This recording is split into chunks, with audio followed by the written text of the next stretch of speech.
السلام علیکم بچوں، آج ہم جماعت چہارم کی اسلامیات کا باب سوم سبق نمبر 2 اسلام کی دعوت کی پڑھائی اور مشق کریں گے۔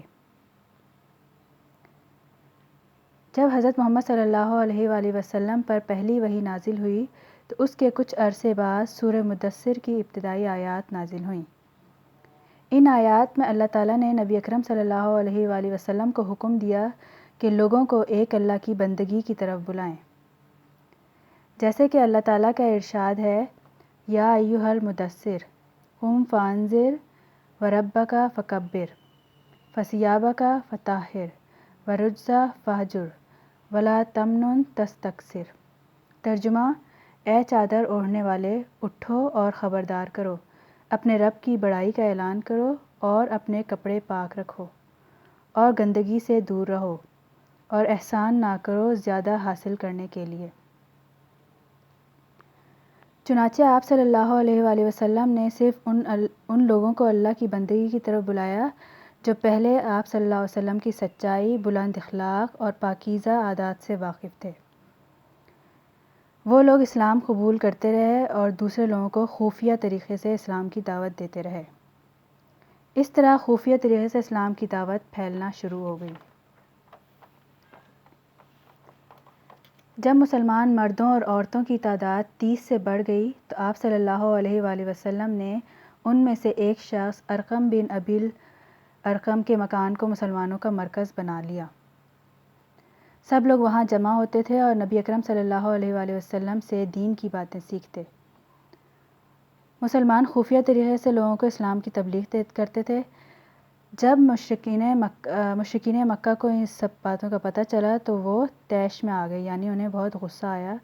وہ مسلمانوں کو برا بھلا کہنے لگے، ان کو مارتے پیٹتے اور طرح طرح سے ان کو تنگ کرتے۔ یہ خفیہ جو چھپی ہوئی دعوت تھی اسلام کی، اس کا سلسلہ 3 سال تک جاری رہا۔ اس کے بعد اعلانیہ دعوت کا مرحلہ شروع ہوا۔ اللہ تعالیٰ نے نبی اکرم صلی اللہ علیہ وآلہ وسلم کو حکم دیا کہ وَأَنذِرْ عَشِيرَتَكَ الْأَقْرَبِينَ۔ ترجمہ: اور اپنے خاندان کے قریبی لوگوں کو خدا سے ڈراؤ۔ یعنی ابھی تک حضرت محمد صلی اللہ علیہ وآلہ وسلم باہر کے لوگوں کو جو حضور صلی اللہ علیہ وسلم کو سچا اور جو سچائی کو مانتے تھے ان کو دعوت دیتے تھے، لیکن اللہ تعالیٰ نے اس آیت میں کہا کہ وہ اپنے خاندان کے لوگوں کو بھی اللہ تعالیٰ کی عبادت کی طرف یا اللہ تعالیٰ کی بندگی کی طرف بلائیں۔ اس حکم کے ملتے ہی آپ صلی اللہ علیہ وآلہ وسلم نے بنی ہاشم اور بنی مطلب، یہ 2 خاندان تھے، ان کو جمع کیا اور اس دعوت میں 45 افراد شریک تھے۔ آپ صلی اللہ علیہ وآلہ وسلم نے ان کے سامنے حق کی دعوت پیش کی، یعنی اسلام کی دعوت سب کو سنائی۔ ابو لہب نے آپ صلی اللہ علیہ وآلہ وسلم کی بات سن کر آپ کی مخالفت کی اور آپ کی کسی بات کو نہ مانا۔ ابو لہب حضرت محمد صلی اللہ علیہ وسلم کے چچا تھے۔ اس کے بعد آپ صلی اللہ علیہ وآلہ وسلم نے اپنے خاندان کے لوگوں کو دوبارہ جمع کیا اور ان کے سامنے دعوت حق پیش کی۔ اس بار بھی انہوں نے آپ کا انکار کیا، البتہ حضرت ابو طالب جو آپ کے چچا تھے انہوں نے آپ کی بات کی حمایت کی۔ پھر ایک دن آپ صلی اللہ علیہ وآلہ وسلم نے کوہ صفا، ایک پہاڑی تھی، اس پر کھڑے ہو کر بلند آواز سے قریش کے ایک ایک خاندان کو پکارا۔ جب سب لوگ جمع ہو گئے تو آپ صلی اللہ علیہ وآلہ وسلم نے فرمایا، لوگوں، اگر میں تم سے کہوں کہ اس پہاڑ کے پیچھے سے ایک بڑا لشکر تم پر حملہ کرنے والا ہے تو کیا تم میری بات مانو گے؟ سب لوگوں نے کہا، بے شک، ہم نے آپ کو ہمیشہ سچ بولتے دیکھا ہے، آپ صادق اور امین ہیں۔ صادق سچے کو کہتے ہیں، امین امانت دار۔ یہ سن کر آپ صلی اللہ علیہ وآلہ وسلم نے فرمایا، میں تمہیں ایک اللہ کی بندگی کی طرف بلاتا ہوں، بتوں کی پوجا سے بچانا چاہتا ہوں۔ اگر تم نے میری بات کو نہ مانا تو میں تمہیں دردناک عذاب سے ڈراتا ہوں۔ نبی صلی اللہ علیہ وآلہ وسلم کے یہ الفاظ سن کر ان کے چچا ابو لہب نے آپ صلی اللہ علیہ وآلہ وسلم کو برا بھلا کہا اور اس کے بعد اس پہاڑی سے سب لوگ چلے گئے۔ اسی دوران میں اللہ تعالیٰ نے ایک اور حکم نازل فرمایا، فَاصْدَعْ بِمَا تُؤْمَرُ وَأَعْرِضْ عَنِ الْمُشْرِكِينَ۔ ترجمہ: بس اے نبی صلی اللہ علیہ وآلہ وسلم، جس چیز کا تمہیں حکم دیا جا رہا ہے اسے کھلم کھلا کہہ دو اور شرک کرنے والوں کی ذرا پرواہ نہ کرو۔ اس آیت میں نبی اکرم صلی اللہ علیہ وآلہ وسلم کو واضح الفاظ میں حکم ملا کہ آپ لوگوں کو کھلم کھلا اللہ تعالیٰ کی بندگی کی طرف بلائیں، یعنی اسلام کی دعوت دیں اور بت پرستی کی حقیقت واضح کریں۔ وہاں پہ عرب میں لوگ بتوں کی پوجا کرتے تھے، چنانچہ آپ صلی اللہ علیہ وآلہ وسلم نے اعلانیہ کفار کے غلط عقائد پر تنقید شروع کر دی۔ آپ نے لوگوں کو بتایا کہ یہ بت بے بس اور بیکار ہیں، ان کی پرستش دردناک عذاب کا باعث ہے۔ آپ کی اس دعوت نے مشرکین مکہ کو غضبناک کر دیا، یعنی ان کو بہت غصہ آیا۔ پھر آپ صلی اللہ علیہ وآلہ وسلم اور آپ کے ساتھیوں پر مصیبتوں کا سخت ترین دور کا آغاز ہوا۔ کفار مسلمانوں کو بہت تنگ کرتے تھے، ان کو طرح طرح سے ستایا جاتا تھا، انہیں مجبور کیا جاتا تھا کہ وہ نبی اکرم صلی اللہ علیہ وآلہ وسلم کو ساتھ چھوڑ دیں۔ آپ صلی اللہ علیہ وآلہ وسلم جب نماز ادا کرتے تو آپ پر اونٹ کی اوجھڑی ڈال دی جاتی، آپ گلی سے گزرتے تو آپ پر کوڑا پھینکا جاتا، حضرت بلال رضی اللہ تعالیٰ عنہ کو تپتی ریت پر لٹایا جاتا اور حضرت زنیرہ رضی اللہ تعالیٰ عنہ کو ابو جہل نے اتنا پیٹا کہ ان کی آنکھیں جاتی رہیں۔ غرض آپ صلی اللہ علیہ وآلہ وسلم اور آپ کے ساتھیوں کو دین اسلام سے ہٹانے کے لیے ہر طرح کی اذیتیں اور تکلیفیں دیں، مگر آپ صلی اللہ علیہ وآلہ وسلم اور صحابہ کرام نے اسلام کو نہیں چھوڑا، بلکہ اسلام کی تبلیغ جاری رکھی اور اس کا کام بڑھتا رہا، اسلام پھیلتا رہا۔ آئیں بچوں اب اس کی مشق کرتے ہیں۔ پہلا سوال ہے، درست بیان پر ٹک کا نشان لگائیں۔ پہلی وحی کے کچھ عرصے کے بعد آیات نازل ہوئیں۔ سورہ مدثر کی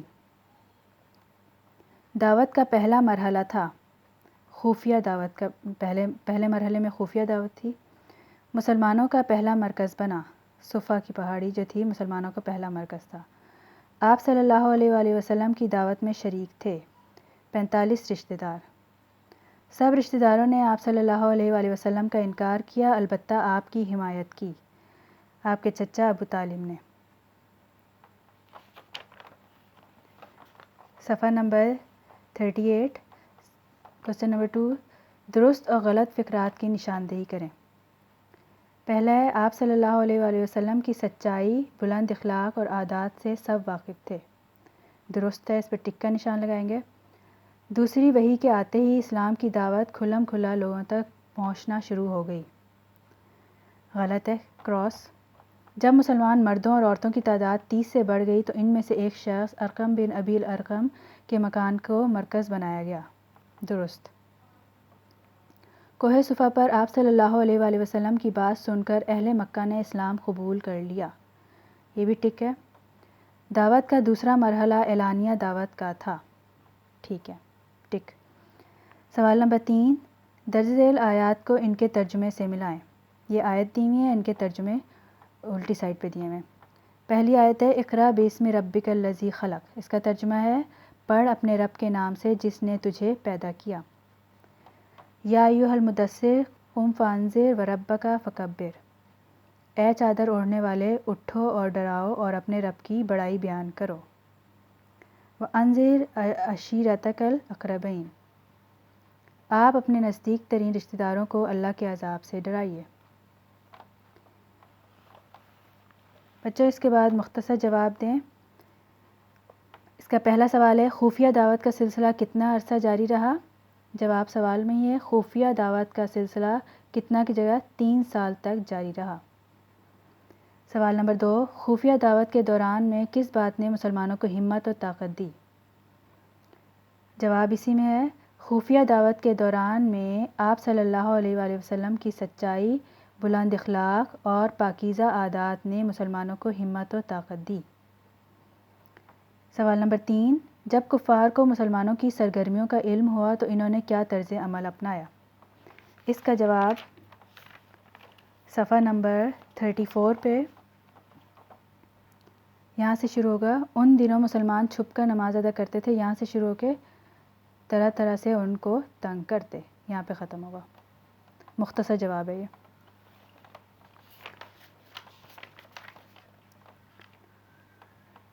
مختصر جواب کے بعد جائزے کے تفصیلی سوال ہیں۔ تفصیلی جواب: پہلا سوال، کوہ صفا پر نبی اکرم صلی اللہ علیہ وآلہ وسلم نے مکہ والوں سے کیا فرمایا؟ اس کا جواب صفحہ نمبر 35 پہ آپ صلی اللہ علیہ وآلہ وسلم نے فرمایا، یہاں سے شروع ہو کے عذاب سے ڈراتا ہوں، یہاں پہ ختم ہوگا۔ پہلا تفصیلی جواب ہے یہ۔ سوال نمبر 2، اہل مکہ نو مسلموں کو کس طرح تکلیفیں دیتے تھے؟ اس کا جواب صفحہ نمبر 36، یہ اس پیراگراف کی چوتھی لائن، آپ صلی اللہ علیہ وسلم کی اس کی جگہ اسلام کی، آپ صلی اللہ علیہ وسلم کی اسلام کی دعوت نے مشرکین مکہ کو غضبناک کر دیا، یہاں سے شروع ہوگا اور طرح کی اذیتیں دی جاتی، یہاں پہ ختم ہوگا۔ یہ دوسرا تفصیلی جواب ہے۔ بچوں، اس سبق کو آپ نے اچھی طرح پڑھنا ہے اور اس کی مشق کے معروضی سوال بک پہ کرنے ہیں اور مختصر جواب اور تفصیلی جواب کاپی پہ کرنے ہیں۔ اللہ حافظ۔